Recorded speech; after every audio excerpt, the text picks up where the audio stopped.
ഈ അപകടം ഇന്ന് രാത്രി 10:15-നും 10:20-നും ഇടയ്ക്കുള്ള ഒരു സമയത്താണ് ഇത് സംഭവിക്കുന്നത്. ഇരിഞ്ചി എന്ന ഭാഗത്ത് വെച്ചാണ് അപകടം നടക്കുന്നത്. ടൂറിസ്റ്റ് ബസ്സാണ്. ആര്യങ്കോട് പഞ്ചായത്തിലെ പഴഞ്ഞിപ്പാറ ആ പ്രദേശത്തെ നാട്ടുകാർ, ബന്ധുക്കളും നാട്ടുകാരുമായിട്ടുള്ളവർ 49ഓളം പേരാണ് ഈ ബസ്സിൽ യാത്ര ചെയ്തിട്ടുണ്ടായിരുന്നത്. അത് ഇരിഞ്ചി എന്ന ഭാഗം എന്ന് പറയുന്നത് നല്ല കർവാണ്. ഓപ്പോസിറ്റ് ഒരു ആംബുലൻസ് വന്നപ്പോൾ സഡൻ ബ്രേക്ക് ചവിട്ടിയാണ് ഈ ബസ് സ്കിഡ് ചെയ്ത് മറിഞ്ഞതെന്നാണ് പ്രാഥമിക വിവരം പോലീസിന് ലഭിച്ചിട്ടുള്ളത്.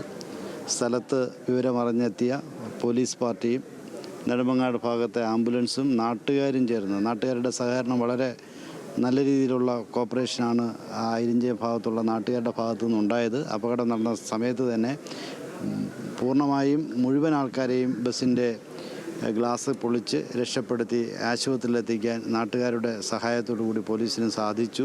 പോലീസ് ജീപ്പുകളിലും ആംബുലൻസിലും മറ്റും എല്ലാ ആൾക്കാരെയും നെടുമങ്ങാട് താലൂക്ക് ആശുപത്രിയിൽ എത്തിക്കുകയും നെടുമങ്ങാട് ആശുപത്രിയിൽ തന്നെ മുൻകൂട്ടി വിവരം അറിയിച്ചതിൻ്റെ അടിസ്ഥാനത്തിൽ ശക്തമായ ഡോക്ടർമാരുടെ നല്ല ഒരു ട്രീറ്റ്മെൻറ്റാണ് ഇവിടെ ഈ അപകടത്തിൽപ്പെട്ടവർക്ക് ലഭിച്ചത്.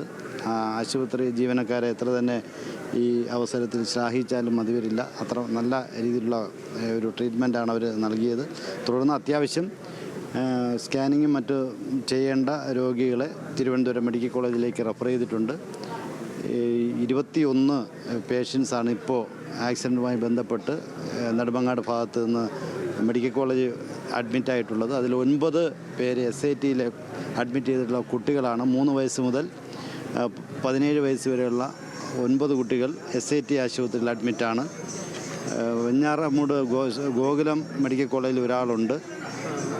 ഇപ്പോൾ ഇവിടെ നിലവിൽ 8 പേരാണ് നെടുമങ്ങാട് ആശുപത്രിയിൽ അഡ്മിറ്റായിട്ടുള്ളത്. ഒരു ആൾ 61 വയസ്സുള്ള ദാസിനിയാണ് മരണപ്പെട്ടത്. ബാക്കി ആർക്കും തന്നെ വളരെ ഗുരുതരമായ അവസ്ഥ ആർക്കും തന്നെ ഇപ്പോൾ ഇല്ല.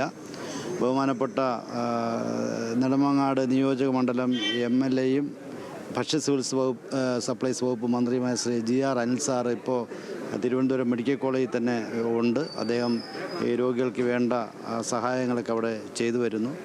ഇവിടെ പൊതുപ്രവർത്തകരും അതുപോലെ തന്നെ ഒഫീഷ്യൽസ്, RDO, വില്ലേജ് ഓഫീസർ തുടങ്ങിയ സകല മുഴുവൻ സർക്കാർ ഡിപ്പാർട്ട്മെൻറ്റിലെ ഉദ്യോഗസ്ഥരും ഇവിടെ ക്യാമ്പ് ചെയ്ത് നെടുമങ്ങാട് ആശുപത്രിയിൽ ഈ ആക്സിഡൻറ്റിൽ പറ്റിയ ആൾക്കാരെ സഹായിക്കുന്നതിന് വേണ്ട നടപടികൾ ചെയ്തു വരുന്നുണ്ട്.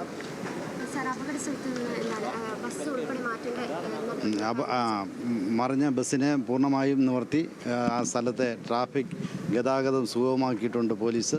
ആ വണ്ടി അവിടെ നിന്നും മാറ്റി ഇട്ടിട്ടുണ്ട്. ഇപ്പോൾ അവിടെ യാതൊരുവിധ ട്രാഫിക് ബ്ലോക്കില്ലാതെ ഗതാഗതം സുഗമമാക്കുന്ന തരത്തിലുള്ള പോലീസ് സംവിധാനം അവിടെ പ്രവർത്തിച്ചു വരുന്നു. നെടുമങ്ങാട് സബ് ഡിവിഷനിലെ മുഴുവൻ പോലീസ് ജീപ്പുകളും ഈ സ്ഥലത്ത് ക്യാമ്പ് ചെയ്ത് ഇവിടുത്തെ പ്രവർത്തനങ്ങൾക്ക് നേതൃത്വം നൽകുന്നുണ്ട്. സാർ, ഇതിന് വേണ്ടി എന്തെങ്കിലും കൺട്രോൾ റൂം നമ്പറുകളോ അങ്ങനെ എന്തെങ്കിലും ലഭ്യമാണോ? ഇത് പോലീസ് സ്റ്റേഷനിൽ വിളിച്ചാൽ മതി. സകല വിവരണങ്ങളും നമ്മുടെ പോലീസ് കൺട്രോൾ റൂമിൽ വിളിച്ചു കഴിഞ്ഞാൽ നമുക്ക് ലഭിക്കും. എല്ലാ കാര്യങ്ങളും നമുക്ക് അറിയാവുന്ന മുഴുവൻ രോഗികളുടെയും വീടുകളിലേക്ക് പോലീസ് ഉദ്യോഗസ്ഥർ അവരുടെ വീട്ടിലെ നമ്പർ കളക്ട് ചെയ്ത് വിവരം യഥാസമയത്ത് അവരുടെ ആരോഗ്യനിലയെക്കുറിച്ച് വീട്ടുകാരെ അറിയിക്കുന്നുണ്ട്. അതിന് പ്രത്യേകിച്ച് ട്രാഫിക്കിൻ്റെ ഒരു ടീം തന്നെ ഇവിടെ ഉണ്ട്.